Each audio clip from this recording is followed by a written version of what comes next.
Bong Cao est né en 1971 à Saigon, au Vietnam, et est arrivé aux États-Unis en 1975 avec sa famille en tant que réfugié après la guerre du Vietnam.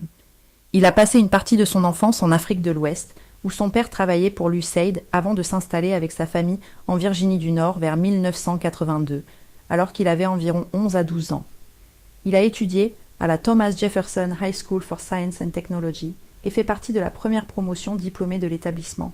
Il rejoint ensuite la marine américaine en 1999 et intègre l'Académie navale des États-Unis, US Naval Academy, où il obtient son diplôme en 1996 et est nommé officier avec une spécialisation en ingénierie océanique. Au cours d'une carrière militaire de plus de 30 ans, 1989 à 2021, il sert comme officier plongeur de la marine et spécialiste du déminage, EOD, Explosive Ordnance Disposal. Il est déployé dans plusieurs opérations militaires en Irak, en Afghanistan et en Somalie, où il mène des missions de neutralisation d'explosifs, d'opérations sous-marines et de soutien aux forces spéciales dans des environnements de combat difficiles. Dans la dernière partie de sa carrière, il participe également à des activités sensibles, notamment le soutien aux opérations spéciales, l'analyse du renseignement et la lutte contre les drones au sein du commandement des opérations spéciales des États-Unis.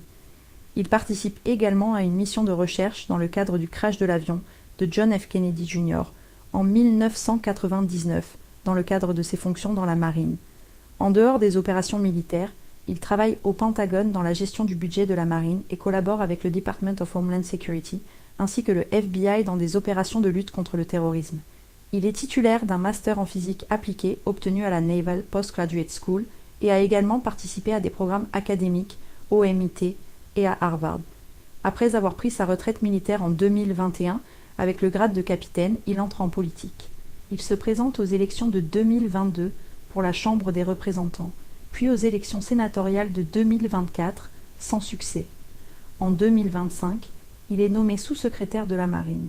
Le 22 avril 2026, après le départ de John Phelan, il devient secrétaire par intérim de la Marine des États-Unis.